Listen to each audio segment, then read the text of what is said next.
السلام علیکم ورحمۃ اللہ وبرکاتہ۔ امید کرتا ہوں تمام ساتھی خیریت اور عافیت کے ساتھ ہوں گے۔ اللہ رب العزت سب کو اپنے حفظ و امان میں رکھے۔ آج کل جو دور چل رہا ہے، اس دور میں اکثر ہر شخص قرضے سے بڑا پریشان ہے۔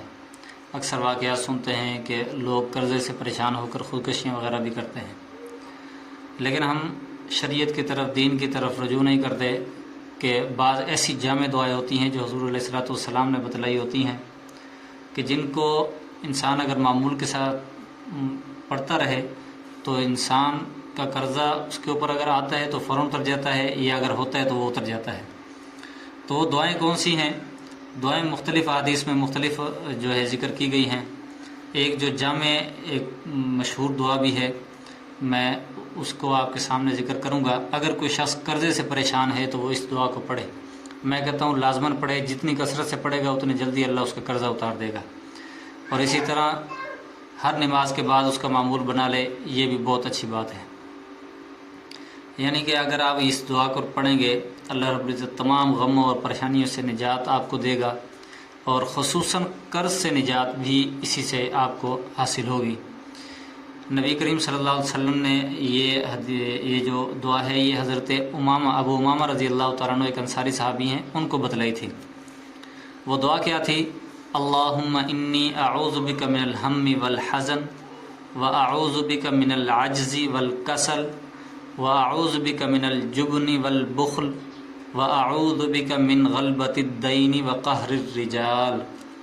اس کا ترجمہ یہ ہے کہ یا اللہ میں تیری پناہ پکڑتا ہوں، میں تیری پناہ چاہتا ہوں فکر اور غم سے، اور میں تیری پناہ چاہتا ہوں کم ہمتی اور سستی سے، اور میں تیری پناہ چاہتا ہوں بزدلی اور بخل سے، اور میں تیری پناہ چاہتا ہوں قرض کے غلبہ اور لوگوں کے ظلم و ستم سے۔ اسی طرح ایک اور دعا بھی ہے جو نبی کریم صلی اللہ علیہ وسلم نے حضرت علی رضی اللہ تعالیٰ عنہ کو سکھلائی تھی۔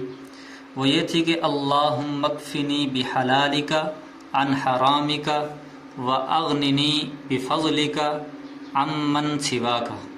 یہ حضرت علی رضی اللہ تعالیٰ عنہ کو بتلائی تھی۔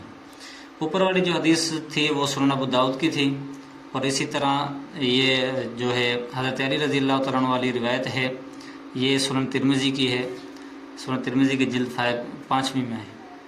تو یہ حدیث جو حضرت ابو امامہ رضی اللہ تعالیٰ عنہ کو حضور صلی اللہ علیہ وسلم نے بتائی تھی، یہ پوری روایت اس طرح ہے کہ حضرت ابو سعید خدری رضی اللہ تعالیٰ عنہ سے روایت ہے، فرمایا کہ ایک دن رسول اللہ صلی اللہ علیہ وسلم مسجد میں داخل ہوئے تو وہاں ایک انصاری شخص بیٹھے ہوئے تھے جن کا نام ابو امامہ تھا۔ آپ صلی اللہ علیہ وسلم نے پوچھا، اے ابو امامہ، میں تمہیں مسجد میں ایسے وقت میں بیٹھا دیکھ رہا ہوں جو نماز کا نہیں ہے، خیریت تو ہے؟ انہوں نے عرض کی، یا رسول اللہ صلی اللہ علیہ وسلم، بہت ساری پریشانیوں اور قرض نے مجھے گھیر لیا ہے۔ آپ صلی اللہ علیہ وسلم نے ارشاد فرمایا، کیا میں تمہیں وہ کلمات نہ سکھلاؤں جنہیں تم پڑھو گے تو اللہ تعالیٰ تمہارے غم دور کر دے گا اور تمہارے قرض بھی ادا کر دے گا؟ انہوں نے خوشی سے عرض کیا، بالکل یا رسول اللہ صلی اللہ علیہ وسلم۔ تو آپ صلی اللہ علیہ وسلم نے فرمایا کہ صبح شام اس کو پڑھا کرو، اور وہ یہ دعا تھی کہ اللہم انی اعوذ بک من الہم والحزن۔ یہ میں نے اوپر پڑھی ہے، میں پھر اس کو دوبارہ پڑھ دیتا ہوں۔ اللہم انی اعوذ بک من الہم والحزن واعوذ بک من العجز والکسل واعوذ بک من الجبن والبخل واعوذ بک من غلبۃ الدین وقہر الرجال۔ یہ جو ہے حضور علیہ الصلوۃ والسلام نے حضرت ابو امامہ کو بتائی۔ حضرت ابو امامہ رضی اللہ تعالیٰ عنہ نے فرمایا، میں نے ایسا ہی کیا جیسا نبی کریم صلی اللہ علیہ وسلم نے مجھے فرمایا تھا، تو اللہ تعالیٰ نے میرے غم بھی دور کر دیے اور میرا سارا قرضہ بھی ادا کر دیا۔ یعنی اتنی جلدی اللہ رب العزت نے ان کو قرضے سے آزاد کر دیا۔ تو اس دعا کو آپ کثرت سے پڑھیں، حدیث میں آتا ہے صبح شام پڑھیں۔